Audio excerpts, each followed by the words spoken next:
तेरी सितमगरी अभी हावी किस्त नंबर 26। अशनात बहन को सोचकर परेशान रहने लगी थी क्योंकि 5 महीने से बहन का लापता होना तो परेशानी की बात थी। वैसे तो सब नॉर्मल था, फिर भी सबकी जिंदगी में परेशानी थी। सगे साहब ने ये कहकर मुतमईन कर दिया कि वो माँ के साथ है, खुशी होगी क्योंकि उसकी माँ ने सब उसी के लिए ही तो किया है। किसी घर में हंसी खुशी रह रही थी। क्या हुआ? क्या सोच रही हो सजम? रोशनाल जो उसकी सोचों में देखते हुए उसके पास आ जमा था और उसे अपने पास लगा लिया था। मनाल आपी के बारे में सोच रही हूँ।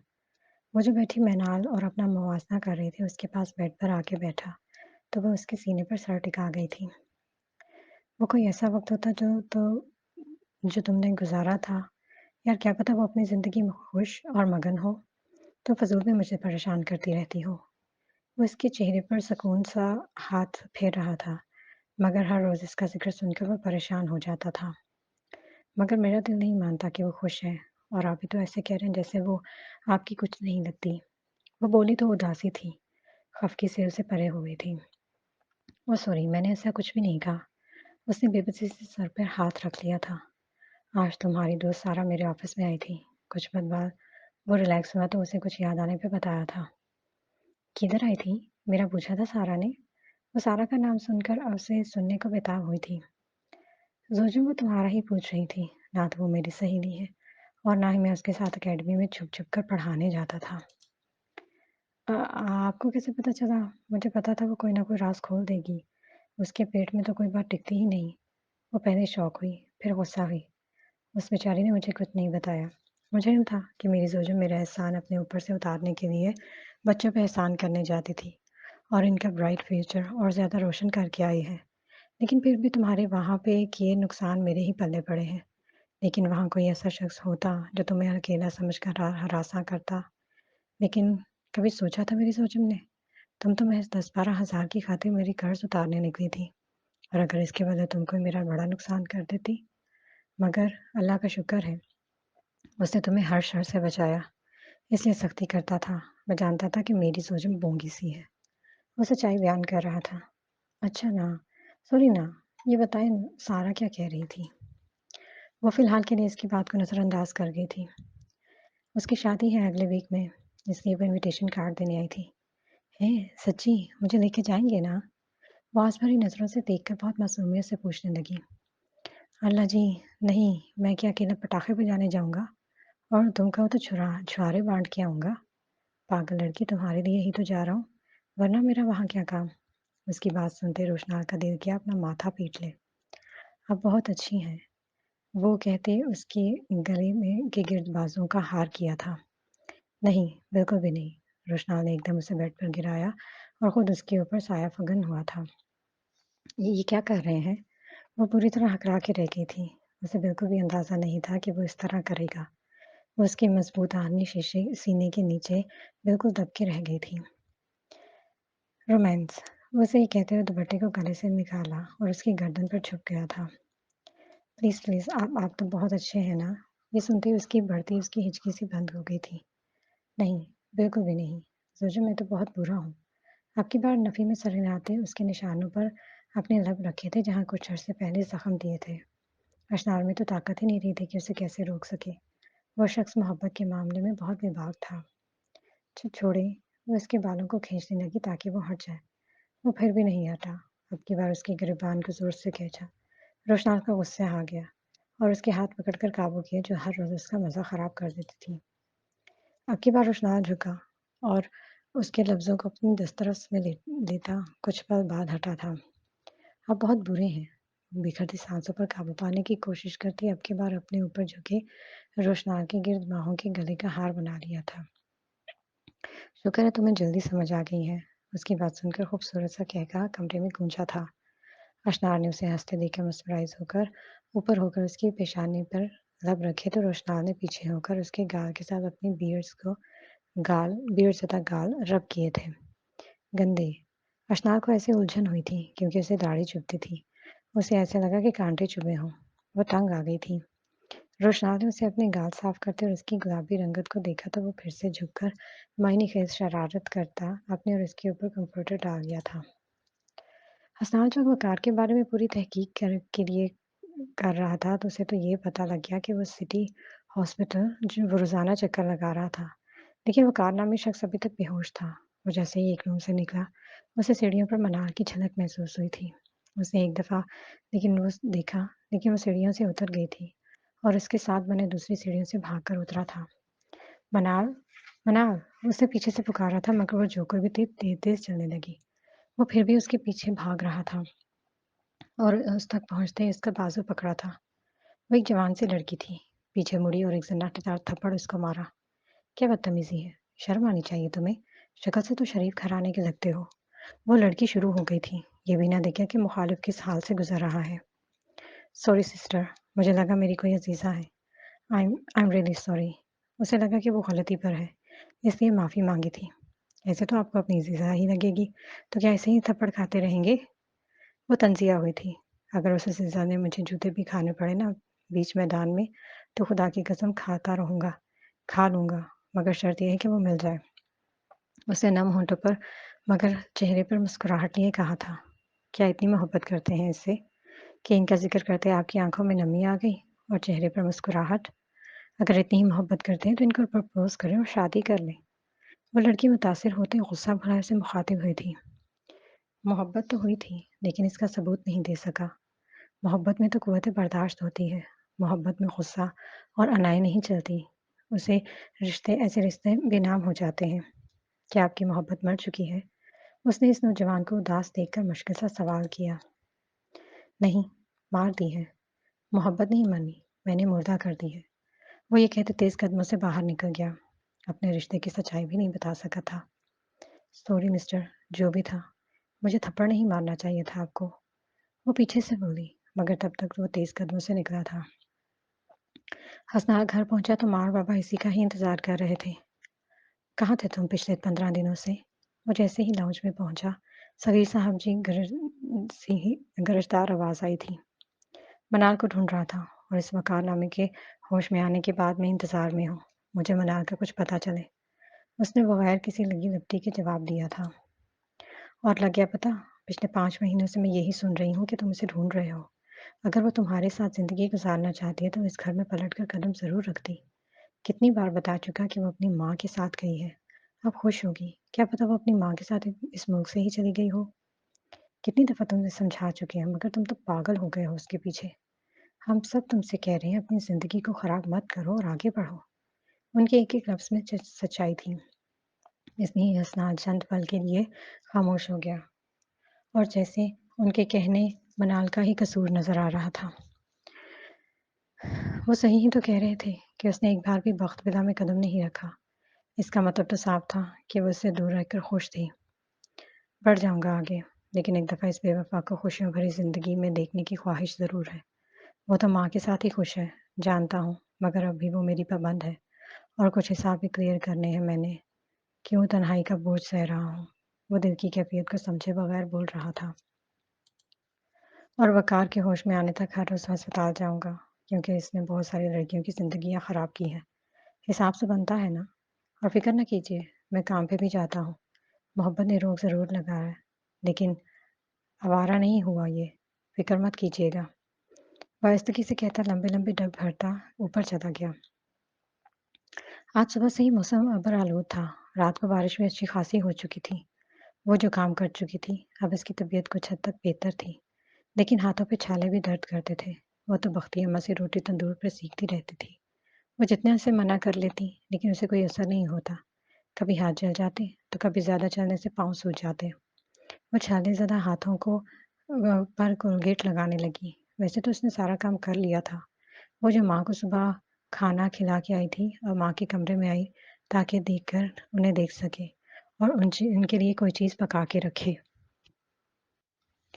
امی، اس نے انہیں پکارا۔ آج وہ سکڑے سمٹی چارپائی پر لیٹی ہوئی تھی، کوئی بات نہیں کی تھی۔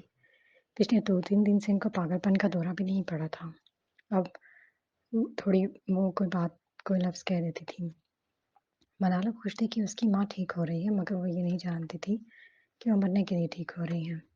کاش جان لیتی، اپنی اس آخری خوشی کو بھی دفنا دیتی۔ امی، اس نے پکارا۔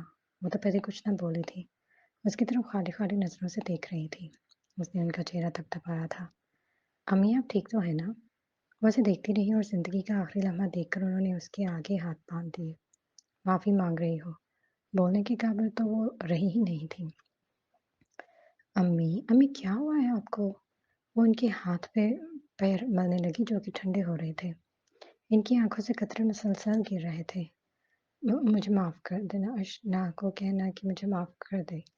सबको कहना मुझे माफ़ कर दे। दुनिया में सबके सामने माफ़ी माँगी है। वो आज बहुत मुश्किल और टूटे-फूटे लफ्ज़ों से माफ़ी माँग रही थी। अशना जो इनको आज पूरे 5 महीनों बाद और कुछ दिनों बाद बोलते देख रही थी, जो आज बेबस थी बुरी तरह। मौत का फरिश्ता इनके गिर्द मंडरा रहा था। मना समझ नहीं सकी वो क्यों माफ़ी माँग रही हैं।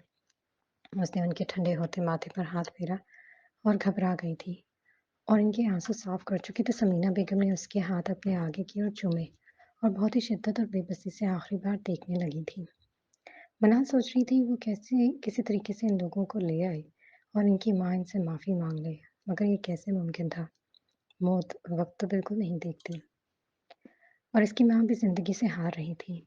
हम अपनी सारी ज़िंदगी हर चीज़ को तस्लीम कर लेते हैं और हर हकीकत, हर खुशी, गम को भी कहीं न कहीं एडजस्ट कर लेते हैं।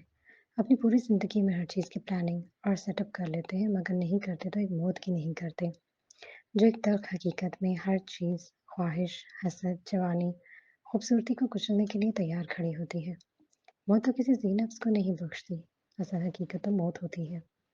कुछ पल उसके हिलते लबों को देखती रही और देखते-देखते इनके लब और हाथों की पुतलियाँ साक़त हो चुकी थीं। मैंने अपने सब्र की इंतहा देखी, जब अपनी मरती हुई माँ देखी। मनाल बस साक़त से बैठी रही थी, उसने शोर नहीं किया था, बस साक़त से बैठी माँ के साक़त चेहरे को देखती रही। फिर इनकी आँखों को बंद किया और इनका मुँह साफ करके हाथों को जल्दी से सीधे इनके सीने पर रखे थे, टाँगें सीधी की थी। वो शोर क्या करती? आखिर सब खत्म हो गया था, आखिर बेनाम सा रिश्ता भी खत्म हो गया था। समीना बेगम की वफ़ात को 20 दिन से ऊपर हो गए थे। उस दिन के बाद वो खामोश हो गई थी। कोई बुलाता तो बोल लेती, नहीं तो हर वक़्त ख़लाओं में घूरती रहती। बख्ती अम्मा अब हर वक़्त उसके साथ साई की तरह होती। इसको खाना तो वो ज़बरदस्ती खिला रही थी। वो इसकी हालत देखती, हतमी फ़ैसला करने ठान चुकी थी। वो कल भी उसे गाँव के छोटे से अस्पताल में बमुश्किल लेकर गई थी, लेकिन वहाँ कोई अच्छी दवाई और अल्ट्रासाउंड की सहूलत नहीं थी, इसलिए वो उसे शहर के अच्छे और बड़े से अस्पताल में लेकर जाना चाहती थी और वो मजीद चाचा से भी बात कर चुकी थी और जिसके लिए वो राज़ी भी हो गए थे। अब उसे शहर ले जाने का मामला हल करना था। मनाल पुत्र बस कर दे, हर वक़्त ऐसे ना बैठी रहा कर। वो जो माँ की दवाइयों को घूर रही थी, इनकी चीज़ें हर जगह नज़र आ रही थी। वो माँ को भूल नहीं पा रही थी। इनका आखिरी प्यार अपने हाथों पे याद आया तो वहाँ लब रख दिए। वो इसे मुसलसल देख रही थी, जो माँ को देखकर नहीं रोई थी। हर रोज़ इनके कपड़े चीज़ों को देखना मामूल बन गया था। बख्ती अम्मा, मुझे भी अम्मी की कब्र पे ले जाएँगी, उसने जैसे मन्नत की थी। मगर तुम्हारी हालत ठीक नहीं। वो ये कहते उसे बाहर पलंग पर ले आई थी। बख्ती अम्मा, मुझे ले चलें ना, मैंने देखना है इनकी कब्र को, उसने अर्ज़ की थी। ठीक है, कब जाना है? उन्होंने उसे देखकर पूछा। अभी ले चलें ना, मैंने अभी जाना है। वो झट से बोली। अच्छा बैठो मैं तुम्हारी चादर लेकर आती हूँ। वो ये कहती उठ खड़ी हुई। चादर लेकर आई तो मनाल पूरी तरह से खुद को ढाँप लिया था। बख्ती अम्मा मैं वज़ू करके आती हूँ। एकदम से उसने कहा और फिर आहिस्ता से वज़ू करने चली गई और कुछ पल में वापस आई थी। बख्ती अम्मा उठी ताकि नलका चला के उसके लिए पानी निकालें और वो आसानी से वज़ू कर ले। जो आस्तीन ऊपर कर रही थी वो खड़े होकर ही वज़ू करने लगी। बख्ती अम्मा उसे देखने लगी, जिसके हाथ-पाँव सूज रहे थे। वो पानी निकालती रही, जबकि उसने बमुश्किल वज़ू किया और दुपट्टे से चेहरा साफ करने लग पड़ी थी। वो एकदम से पहले दिन वाली मनाल का मुवाज़ना करने लगी, जो पहले दिन बहुत परेशान सी दिखाई दे रही थी। जब से वो आई थी ना बहुत प्यारी हो गई थी। वो इसे अब खुद ज़बरदस्ती सहन में ले आई। बेशक वो चुप रहती थी, लेकिन इसका घर में चलना-फिरना, काम करना, महानूर की छोटी-छोटी ख्वाहिशें पूरी करना, इनको इनकी बहुत ज़्यादा आदत हो गई थी। वो अब घर की फ़िक्र से आज़ाद होकर खेतों में काम करती थी। इन्हें इसकी कंडीशन की बहुत फ़िक्र थी। वो उसे ज़बरदस्ती दूध मक्खन खिलाती थी। कहीं से इसका चेहरा तो ठीक था, लेकिन वो जानती थी वो लड़की अंदर ही अंदर खुद को ख़त्म कर रही है। इसलिए उन्होंने एक बकरी का बच्चा बेच दिया, ताकि शहर जाकर इसका इलाज करवा सकें। और इसके लिए उन्होंने मनाल को कहा भी। फिलहाल तो वो नहीं मानी, फिर भी वो उसे मनवाने के लिए तैयार थी। वो ये सोच रही थी कि उसे कैसे मनाएँ, कोई अभी कारामद तरतीब इनके ज़हन में नहीं आ रही थी। बख्ती अम्मा चलीं, वो उठी तो वो सोचों में डूबी हुई थी। उसने उन्हें हल्के से पुकारा, मनाल पुत्र, तो इधर ही रुक, मैं आ रही हूँ। ये कहती वो चली गई और फिर कुछ देर बाद आई तो उनके हाथ में पर्स था। चल चलते हैं। वो इसीलिए दरवाज़ा बंद करती साथ चली गई थी। मनाल बमुश्किल चलते-चलते कब्रिस्तान में आई। कब्रिस्तान काफ़ी दूर था। उन्होंने उसकी अम्मी की कब्र की तरफ इशारा किया, जहाँ बाकी कब्रों से हटकर एक कब्र थी। वो सोचती रह गई, कितनी पुरसुकून जगह थी। ना कोई झगड़ा, ना कोई रंजिश, ना कोई धोखा, ना ताना। हुस्न, गुरूर, जवानी, काबिलियत, दिमाग, हर चीज़ यही पड़ी रह गई थी। बेशक कब्रों का हिसाब तो किसी ने नहीं देखा, लेकिन वो रब गफूर, बंदों को माफ़ करने वाला, वो आहिस्तगी से चलती माँ की कब्र के करीब चली आई थी। कच्ची कब्र के ऊपर कांटे से पड़े हुए थे। इस छोटे से गाँव में उसकी माँ की कब्र थी जो महलों में रहने की आदत थी, जो बहुत ज़्यादा मादा परस्त थी। कहाँ की पैदाइश, कहाँ की रिहाइश और कहाँ पे आखिरी ठिकाना। हर तरफ एक सकूत सा था। असल जन्नत में ये लोग रह रहे हैं, सारे सुकून से, खामोशी से रह रहे हैं। मरने के बाद रब तो शायद माफ़ कर दे मगर दुनिया वाले जीते जी माफ़ नहीं करते और मरने के बाद शिकवों का अंबार अपने पास रखते हैं। वो इस कच्ची कब्र के साथ सर टिका गई थी। कई कितनी देर माँ की ठंडक को महसूस करती रही, गोया वो इसके साथ हो। पल में बचपन के कितने मनाज़िर खो गए जिनमें वो अपनी माँ का दुपट्टा खींचती, इनके बाल बिगाड़ती। हर चीज़ याद आती थी बख्ती अम्मा। बख्ती अम्मा इसको देख रही थी जो काबिल रहम थी। कुछ देर उठनी उसने फातिहा के लिए हाथ उठाए, इनकी बख्शिश के लिए दुआ मांगी। गम दिल में बन रहा था। आंसू फिर भी नहीं आए थे। आंसू भी जैसे रूठ से गए थे। माँ की कब्र से उठते ये ख्याल आया था कि कब्रिस्तान को कब्रिस्तान नहीं बल्कि शहर मोहब्बत यानी मोहब्बतों का शहर कहना चाहिए, कि जहाँ कदम कदम पर किसी न किसी की मोहब्बत दफन है। बज़ाहिर ये जो मिट्टी के ढेर लगती हैं, न असल में ये किसी न किसी की जान होती हैं। वो तो मोहब्बतों के शहर में आई, इसका दिल उठने का दिल ही नहीं कर रहा था। आखिर बख्ती अम्मा उसे मुश्किल से कब्रिस्तान से उठाकर ले गई थी। वो उसे रिक्शे में बिठाती छोटी-सी मार्केट में लेकर आई थी ताकि उसके लिए चप्पल और सूट वगैरह लेकर जाए। उसके कपड़े तो बहुत ज़्यादा थे। वो जानती थी कि वो सूट उसे तंग कर हो गए हैं, इसलिए उसके लिए 2 जोड़े तो नए लाकर दें। वो इनके घर रहती थी इसलिए इनका फ़र्ज़ बनता था और दूसरी बात उन्होंने शहर लेकर जाना था। वो इसे एक छोटी-सी दुकान पर ले आई थी, उसके लिए कपड़े लेने थे। मनाल ने समझा वो अपने लिए ले रही थी। मनाल पुत्र कोई अपने लिए पसंद कर लो, सारे कपड़े तंग हैं। उसे वहाँ पर स्टूल पे बिठाती बोली थी, जो कि छोटी-सी कपड़ों की दुकान थी। नहीं, नहीं बख्ती अम्मा मेरे कपड़े हैं। वो इनकी बात सुनते ही इनकार कर गई।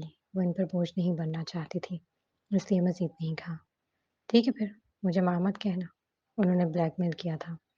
वहाँ पे कपड़े तय करता एक दरमियानी उम्र का शख्स इन दोनों को बड़ी दिलचस्पी से सुन रहा था और यही मनाल की ज़िद खत्म हुई थी। उन्होंने उसे बस बेबस कर दिया था। इसके 2 सूट लेती और इसके लिए शॉल ली थी। बख्ती अम्मा, मैंने मानो के लिए फ्रॉक और गुड़िया लेनी है। इस वक़्त मुझे पैसे चाहिए कुछ। मैं घर जाते ही आपको दूँगी। मानो के लिए जो लेना है वो ले लो और मनाल आज के बाद इस तरह की बात ना करना। गरीब ज़रूर हूँ, लेकिन कंजूस नहीं। इतनी झिझक कर बात मुझसे मत किया करो। मैंने तुम्हें बेटी कहा ही नहीं, समझा भी है। वो अब सख्ती से बोली थी। मनाल शॉप वाले अंकल के सामने खसिया कर रह गई थी। फिर वो इसके लिए सूट और शॉल लेती, मानो के लिए फ्रॉक और गुड़िया लेती जल्दी से निकली, क्योंकि मानो के घर आने का वक़्त हो गया था। मनाल भी मानो के लिए फ़िक्रमंद थी। मनाल जो आज पुरसुकून थी, माँ की कब्र पर फ़ातिहा पढ़कर आई और जैसे उसे लगा उसकी माँ की रूह सुकून में है। आज उसने पहले की तरह मानो को नूडल्स बनाकर खिलाए थे। शाम का वक़्त था, वो उसे पढ़ा रही थी। आज तो गोया मानो भी खुशी से उछल-कूद कर रही थी कि उसकी अना आज उसके लिए काम कर रही थी और उसके लिए फ्रॉक और नई गुड़िया लेकर आई थी। वो तो उछल-कूद रही थी। वो इसके पीछे आती खुशी से उसके गिर्द बाहों के गले का हार किया और उसके गाल पर प्यार किया था। "अन्ना, आप बहुत अच्छी हैं अन्ना।" वो इसको पीछे से हग करके एक किस्म के झूले दे रही थी। बख्ती अम्मा गाय को एक बड़े से बर्तन में पानी पिला रही थी। इनका दुपट्टा जो सर से बंधा हुआ था उसे थोड़ा-सा पीछे किया। उनकी नज़र जैसे ही मानो पर पड़ी, जो मनार के साथ लाड कर रही थी, वो गाय को पानी पिला के बाँध कर आई और पाँव से चप्पल उतार ली। मानो मेरे पीछे छुप जाओ। मनाल ने बख्ती अम्मा के तेवर देखकर उसे पुकारा था। मनाल अपने गले से इसके बाजू हटाती अपनी शाल के ऊपर जल्दी से उसे कराई थी। बख्ती अम्मा जो अब पलंग के करीब आ रही थी। मनाल पुत्र से निकालो पीछे से।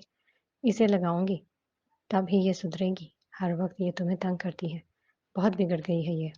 जरा सा मुझे अपने काम से लगा हुआ देखा तो फिर से तुम्हारे साथ बंदरों की तरह लटकना शुरू हो गई। तुम्हारी हालत की परवाह नहीं इसे। वो उसे उस तरफ आती उसे निकालना चाहा कि उसकी ठुकाई कर सके।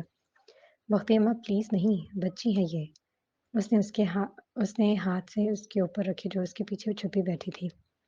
आज तो मैं माफ कर रही हूँ क्योंकि तुम उसकी हिमायत कर रही हो, मगर आइंदा तुमने इसे बचाने की कोशिश की तो मैं लिहाज नहीं करूंगी। वो सख्ती से कहते चप्पल फेंकती चली गई थी। अना बख्ती अम्मा चली गई। उसे 2-3 मिनट बाद मानो की डरी सहमी सी आवाज आई थी। मानो बच्चा, किसी दिन बख्ती अम्मा मुझे भी चप्पलों से मारेंगी। वो उसके ऊपर से दुपट्टा हटाती मसनूई खफा खफा सी बोली थी। वो आपको कुछ नहीं कहती, इसलिए तो मैं आपके पास आती हूँ। वो ये कहते खिलखिलाकर हंसी थी। जब उसके प्यारे से मासूम चेहरे को इतने खूबसूरत अंदाज से हंसता देखकर उसने मानो के चेहरे को चटापटा चूम लिया था।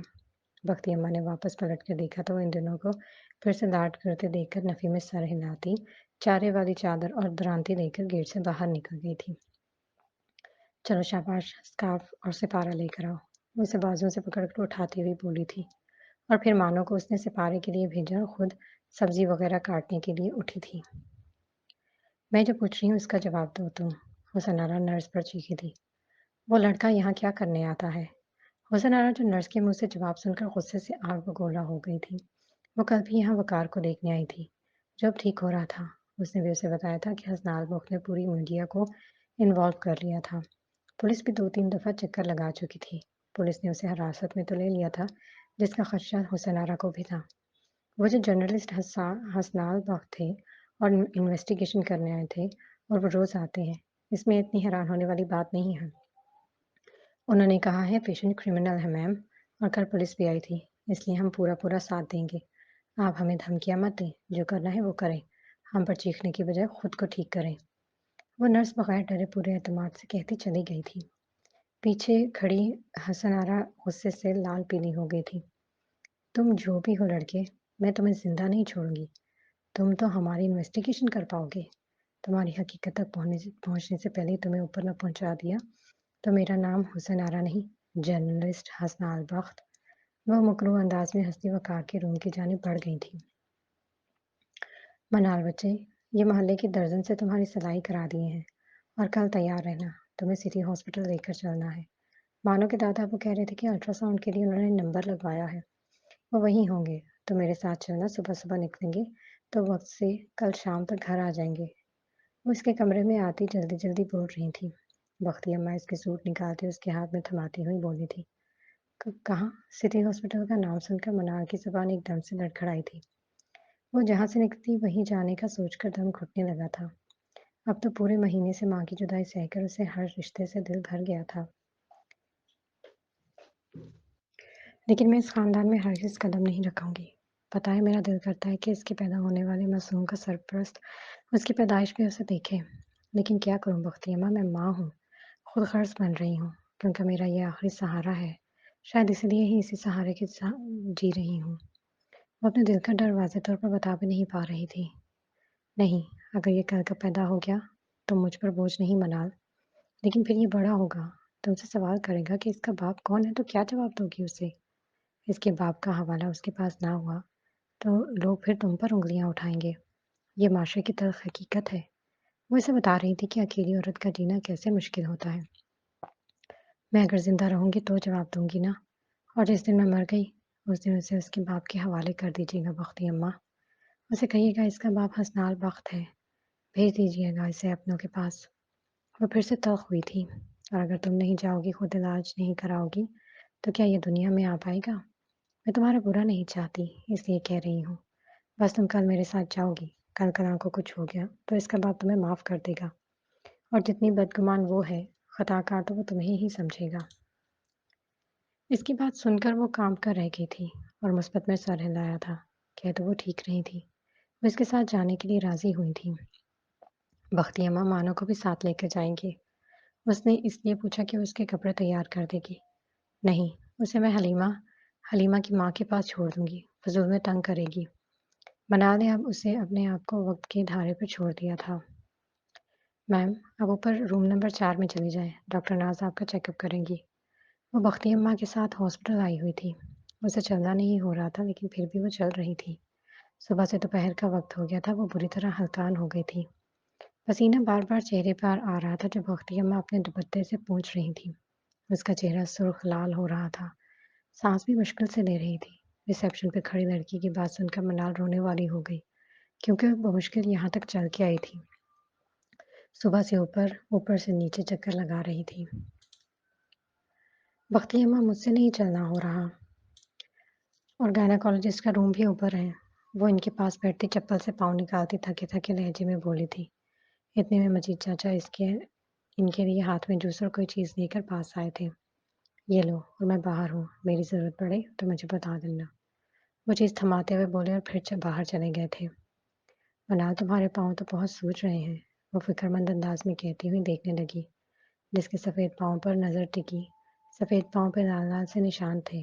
بختی اماں کو اس کی تبھی سمجھ آئی تھی، اس لیے وہ بار بار چپل اتار رہی تھی۔ مجھے بتاتی نا، میں مالش کر دیتی اور پھر ساتھ لاتی۔ وہ بہت پریشان تھی۔ بختی اماں، پریشانی کی بات نہیں ہے، آپ پریشان مت ہو، یہ زیادہ چلنے کی وجہ سے ہوئے ہیں۔ وہ ان کو اپنے لیے پریشان دیکھ کر گھبرا گئی تھی اور جلدی سے جوس پینے لگی تھی۔ 8واں مہینہ ہے چل رہا تیرا، طبیعت تو خراب ہوگی نا بختی اماں، آپ کیوں پریشان ہوتی ہیں؟ اب میں ٹھیک ہوں، اس نے مسکرا کر انہیں تسلی دی کہ وہ ٹھیک نہیں تھی۔ حالانکہ وہ ٹھیک نہیں تھی، جب دل خالی ہو جائے تو مسکراہٹ خود بخود آ جاتی ہے۔ میں سب جانتی ہوں منال، پر چھوڑو، یہ جوس پی لو، پھر میں نے خود لے کر چلتی ہوں۔ منال نے بمشکل 3-4 گھونٹ بھرے اس کے کندھے پر سر رکھ دیا۔ تکلیف اس کے چہرے سے صاف نظر آ رہی تھی۔ چلو، انہوں نے آہستگی سے اس کے پکارا اور اس کی چپل ہاتھ میں اٹھا لی تھی، پر اس کا پسینہ صاف کر کے وہ اسے اپنے سہارے چلاتی ہوئی نیچے سیٹ سے اٹھایا اور اسے لے کر آہستہ آہستہ چلنے لگی۔ حسنال، جو عجلت میں نیچے اتر رہا تھا، رحم کا فون بار بار آ رہا تھا۔ وہ تیزی سے زینوں سے اتر رہا تھا۔ نیچے نگاہ پڑی تو پلٹنا ہی بھول گئی تھی کیونکہ منظر ہی کچھ ایسا تھا۔ وہ ساکت اور مبہوت ہو کر وہیں رک آیا۔ نگاہوں کا پھیر تھا، ان آنکھوں سے اسے دیکھ لیا جس کا مل جانا ناممکن تھا۔ وہ اسے آنکھوں کے رستے اندر اتار رہا تھا، وہ جن آنکھوں میں ویرانیاں ہوتی تھیں، یہ کائنات صراحی تھی، جام آنکھیں تھیں، مواصلات کا پہلا نظام آنکھیں تھیں، وہ قافلہ شاید اندھے نگر سے آیا تھا، ہر شخص کا تکیہ کلام آنکھیں تھیں، یوں تو یوسف کا پیراہن تھا شاید، دیار مصر سے پہلا سلام آنکھیں تھیں۔ پورے 7 مہینوں بعد اس دشمن جاں کو دیکھا تھا۔ صورتیں وہی تھیں مگر احساسات بدل گئے تھے۔ سیاہ شال میں لپٹا سفید پرنور چہرہ، لبوں کو بھینچی خاموش آنکھیں، بھرا بھرا وجود، ممتا کا روپ تو گویا اس پر ٹوٹ کر آیا تھا۔ کسی عورت کے بازوؤں کے سہارے چلتے بغیر جوتوں کے دیکھا جو کہ بہت ہی تکلیف میں تھی۔ اسے تو لگا کہ وہ خود غرض لڑکی اس کے بچے کو ختم کر دے گی، مگر وہ یہ نہیں جانتا تھا کہ اس خود غرض ماں نے اس کی اولاد کے لیے خود کو ختم کر لیا تھا اور بہت جلد جاننے والا تھا وہ۔ حسنال حاکم بخت کو امید نہیں تھی کہ وہ اسے اس دنیا کی ہجوم کی بھیڑ اور اپنی لاپتہ سی زندگی میں یوں مل جائے گی۔ وہ وہیں کھڑا اسے مجنوں کی طرح دیکھے جا رہا تھا۔ اس نے تو سوچا تھا کہ وہ مل جائے گی تو وہ چیخ چیخ کر دنیا کو بتائے گا، مگر اس کو دیکھ کر تو بے یقینی کی کیفیت میں ایسا گھرا کہ کسی چیز کا ہوش ہی نہیں رہا تھا۔ بختی اماں، مجھے یہی اوپر کسی سیڑھی پر بٹھا دے، مجھ سے چلنا نہیں ہو رہا، وہ اس عورت کو کہہ رہی تھی۔ بختی اماں، مجھے چھوڑ دو، میں خود چل رہی ہوں۔ انہوں نے اس پر سے بازو ہٹا لیے تھے۔ آپ میرے ساتھ روم میں چلیں گی نا؟ وہ ان سے پوچھ ہی رہی تھی جب نظریں اٹھی تو جھپک کر بھول ہی نہ پائے کیا تھی، کیا بات کہنی ہے۔ وہ ستمگر مزید نکھر گیا تھا، سفید سوٹ پہنے، آنکھوں پر گلاسز لگائے، ہاتھ میں کیمرہ اٹھائے۔ اسے لگا وہ اس شخص کو جہاں چھوڑ کے گئی تھی وہ وہیں تھا، وہ تو نہیں بتا تھا۔ وہ اس پر نظر پڑی، وہ اسے ہی دیکھ رہا تھا، جدائی کا یہ درد دونوں کی آنکھوں میں سے ہی نظر آ رہا تھا۔ منال کی آنکھوں میں مزید خالی پن اتر آیا تھا۔ اس شخص کو آج روبرو دیکھا جس کی تصویر پچھلے 7 مہینوں سے اس نے اپنے دل میں بسائی ہوئی تھی۔ اس سے تو قطع تعلق ہو گیا تھا مگر اس کی یادوں سے نہیں ہو سکا تھا۔ ان 7 مہینوں میں اس کا تو کچھ نہیں گیا لیکن منال حاکم بخت کا کچھ رہا نہیں تھا۔ وہ ان 7 مہینوں میں اپنی پوری زندگی جھیل آئی تھی۔ وہ ہجر کی راتیں تنہا کاٹ آئی تھی، زندگی کے ستم سہ آئی تھی۔